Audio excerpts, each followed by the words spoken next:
ఫలితం లేకపోయింది. దాడి చేసిన వారిలో ఒకరిని అక్కడ న్యాయవాదులు పట్టుకుని పోలీసులకు అప్పగించారు. స్వల్పంగా గాయపడిన భూషణ్ ను హాస్పిటల్ కు తరలించారు. దాడి చేసిన వారు తమను తాము భగత్ సింగ్ సేనగా అభివర్ణించుకుంటున్నారు.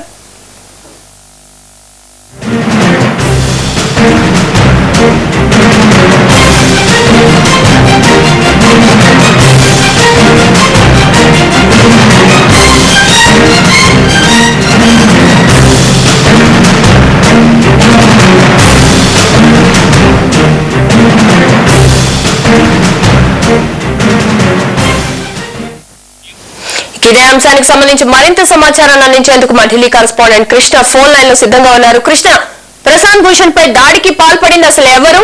అసలు ప్రశాంత్ భూషణ్ ఏమన్నారు దీనికి? కళ్యాణి, ఈ రోజు సుప్రీంకోర్టు ఆవరణలో అత్యంత దురదృష్టకరమైనటువంటి సంఘటన జరిగింది. పౌర హక్కుల కోసం, అదేవిధంగా మానవ హక్కులను పరిరక్షించడానికి పాటుపడుతున్నటువంటి ప్రముఖ లాయర్ ప్రశాంత్ భూషణ్ పై దాడి జరిగింది. ఇది భగత్ సింగ్ క్రాంతి సేన, అదేవిధంగా శ్రీరామ్ సేనకి చెందినటువంటి ముగ్గురు యువకులు తేజేందర్ పాల్ బద్దా, అరుణ్ కుమార్, విష్ణు గుప్తా అనే ముగ్గురు ఈ రోజు సుప్రీంకోర్టు ఆవరణలో ఉన్నటువంటి ప్రశాంత్ భూషణ్ ఛాంబర్ లో దిగారు. ఆయన ఒక ఇంగ్లీష్ ఛానల్ కు ఆయన ఇంటర్వ్యూ ఇస్తున్న సందర్భంలో ఆయన రూమ్ నెంబర్ 301కి ఒక ముగ్గురు వ్యక్తులు లోపలికి దూరి కొన్ని పాంప్లెట్లు కూడా వాళ్ళతో తీసుకుని వచ్చి ఆ ఇంటర్వ్యూ జరుగుతున్న సమయంలోనే ఆయనపై దాడి చేశారు. ఆయన దగ్గర ఉన్నటువంటి కెమెరాలను వాటన్నిటినీ కూడా విరగొట్టి ఆయనపై దాడి చేశారు.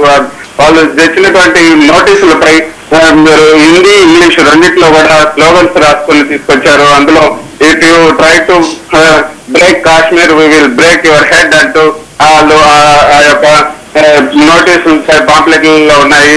ఈ ప్రశాంత్ భూషణ్ ఇటీవల అక్కడ కేంద్ర ప్రభుత్వం నియమించినటువంటి మధ్యవర్తుల బృందం ఒక నివేదిక ఇచ్చింది. ఆ నివేదికలో అక్కడ ఉన్న పరిస్థితులు, వాస్తవ పరిస్థితులన్నింటినీ కూడా అందులో పొందుపరిచింది. కొన్ని గుర్తు తెలియని సమాధులు ఉన్నాయి, వాటిపైన విచారణ జరిపించాలని కూడా కొంత రిపోర్ట్ లో చెప్పారు. దాన్ని ప్రశాంత్ భూషణ్ కూడా ఆ గుర్తు తెలియని సమాధులన్నింటినీ కూడా వెలికి తీసి, అందులో ఉన్నటువంటి శవాలను వెలికి తీసి DNA పరీక్షలు చేసి అసలు ఆ శవాలు ఎవరివి అన్నదాన్ని గుర్తించాలన్నారు. అదే కాకుండా ఈ స్వతంత్ర ప్రతిపత్తి అనే కాకుండా అక్కడ అటానమీ ఇవ్వాలి, అక్కడ రెఫరెండం ప్రజాభిప్రాయ సేకరణ జరిపి రెఫరెండం జరపాలి అని కూడా ఆయన ఇటీవల ఒక ప్రకటన చేశారు. అందుకు ఆగ్రహించినటువంటి శ్రీరామ్ సేన, భగత్ సింగ్ క్రాంతి సేన అనే రెండు సంస్థలు చెందినటువంటి యువకులు ముగ్గురు ఈ రోజు వచ్చారు. అంతేకాకుండా మరో పక్క ప్రశాంత్ భూషణ్ తండ్రి శాంతి భూషణ్ కూడా ఇటీవల గుజరాత్ ముఖ్యమంత్రి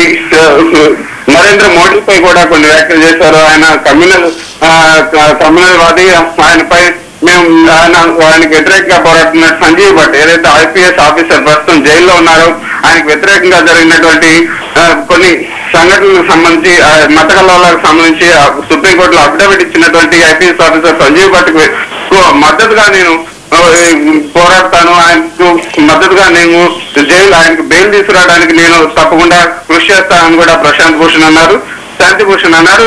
ఈ నేపథ్యంలోనే ఆయనపై దాడి జరిగింది. ఇది ఖచ్చితంగా కాశ్మీర్ వాదులు చేసినటువంటి దాడి అని కూడా చెప్తున్నారు. అయితే ప్రశాంత్ భూషణ్ పై దాడిని న్యాయవాదులు సంఘాలు అన్ని కూడా ఖండించాయి. వీటిపై అయితే సంఘటన జరిగిన వెంటనే అక్కడ ఉన్నటువంటి ముగ్గురిని కూడా పోలీసులు పట్టుకోవడానికి ప్రయత్నించారు. అయితే ముగ్గురులో తేజేందర్ పాల్ బగ్గా అనే యువకుడిని మాత్రమే పట్టుకున్నారు. పట్టుకున్న తర్వాత ప్రశాంత్ భూషణ్ దగ్గర ఉన్నటువంటి వెంచర్లో ఆయనపై విరుచుకుపడ్డారు. ఆయన తీవ్రంగా తేజేందర్ పాల్ బగ్గాని కూడా తీవ్రంగా గాయపరిచారు. అయితే అరుణ్ లాల్, విష్ణు గుప్తా అనే ఇద్దరు మాత్రం పారిపోయారు. వెంటనే ఆయన పోలీస్ స్టేషన్ తీసుకెళ్లి అక్కడ FIR కూడా నమోదు చేయడం జరిగింది. Kalyani, thank you Krishna.